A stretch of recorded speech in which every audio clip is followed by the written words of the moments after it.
Ai, não aguenta mais o Nerdola, o Otaku Incel, o Lacrosfera, o Trekker, o Bomber, o Adulto Disney, o Marvelete, o Decefã, o Potterhead e toda essa galera que fica aí falando pra você conhecer o universo que ela adora porque é sensacional, é blá blá blá. Calma. Neste vídeo a gente tá analisando numa série de 3 vídeos como é que funciona o fandom e como ele tem sido analisado por alguns estudiosos e estudiosas como um fenômeno para-religioso, semi-religioso. Tem uns que discordam disso e tem outros que concordam. E aqui a gente está fazendo uma análise a partir das dimensões das religiões que a gente já falou neste outro vídeo aqui. Mas nessa segunda parte, a gente vai continuar falando do fandom, mas a partir de umas outras perspectivas que eu achei por aí em algumas referências, tá? Então, dá uma olhada, a gente continua falando, é bem interessante essa ideia dos cultos contemporâneos e como ela tem sido estudada, e a gente está começando isso aqui falando inicialmente sobre o fandom, beleza? Não esquece de curtir, compartilhar e todo aquele negócio que o pessoal já fala por aí, que você está cansado de saber. E comenta lá embaixo, pelo menos 2 vezes se descobrir esse negócio aí, porque senão o YouTube não recomenda. Aqui é um canal humilde, pobre, pequeno, então ele não recomenda mesmo. Preciso ficar fazendo malabarismo para recomendar, beleza? Então vamos lá pro vídeo. Nesta segunda parte, a gente vai falar sobre a religião, modernidade e algumas considerações que tem que ser feitas. Autores como Christopher Pedrick e Emily McCavan, eles falam sobre a noção de ocultismo popular e o sagrado pós-moderno. Sim. Segundo essa galera, eles vão falar sobre como o meio contemporâneo produz textos que são ecléticos e que personalizam o sistema de crenças que se baseiam igualmente em recursos ficcionais e míticos. O que é que eles estão querendo dizer pra gente? A maneira como os textos são produzidos, eles são recebidos e reinterpretados. E a partir dos elementos que estão lá nesse texto, se pode produzir, por exemplo, uma escola de magia à la Hogwarts, por exemplo, ou mesmo um ciclo de meditação a partir das mensagens que tem no Senhor dos Anéis. Esta forma de consumir esses textos, eles são analisados a partir dessa ótica de como é que esse sagrado vai se formar na chamada pós-modernidade. Uma outra autora muito interessante foi a Carol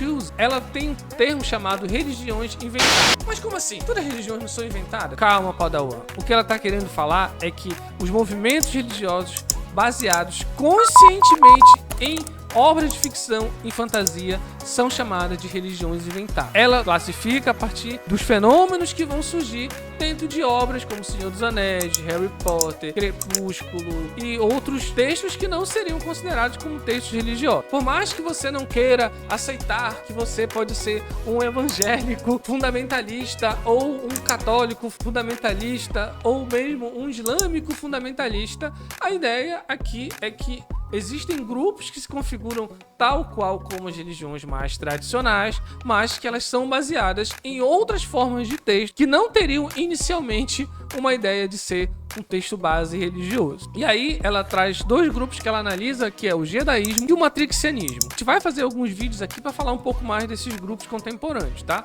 Mas aqui fica só de exemplo. Uma outra noção muito interessante para a gente ver é a chamada religião implícita, semi-religião ou para-religião.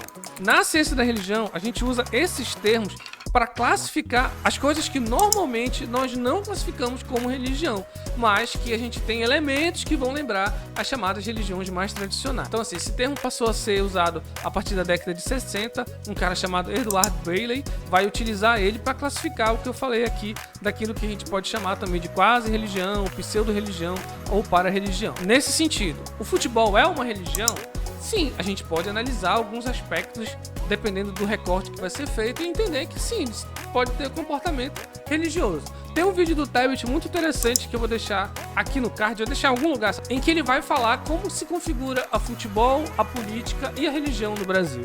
É bem interessante, a gente vai gravar um react alguma hora dessas, tá? Para comentar um pouco disso. E esse conceito talvez se aplique à forma como ele coloca lá. Já o sociólogo Yves Lambert, ele vai falar sobre como é que na modernidade a religião ela vai se configurar. Mais lá pra frente, pós-modernidade, durante o último século XX, todas as transformações que a gente teve nas chamadas sociedades modernas. Então ele vai falar de 4 momentos específicos. Na modernidade, declínio, adaptação, reinterpretação, conservação ou inovação dentro das religiões. Mas a ideia aqui é que períodos diferentes, as religiões ou aqueles fenômenos e eventos e instituições religiosas, elas vão se configurar de diferentes maneiras. Eu posso aqui arriscar dizer que nesse pedaço de inovação é que essas chamadas religiões contemporâneas ou religiões inventadas, elas vão se encaixar.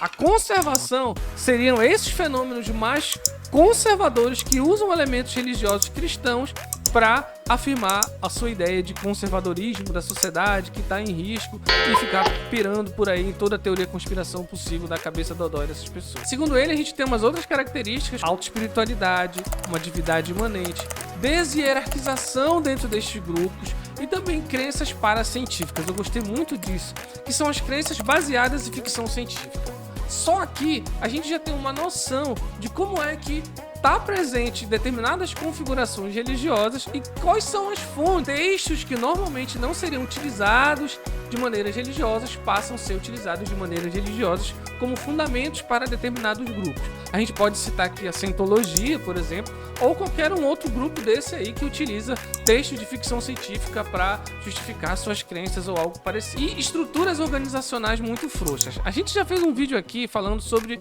o jovem místico.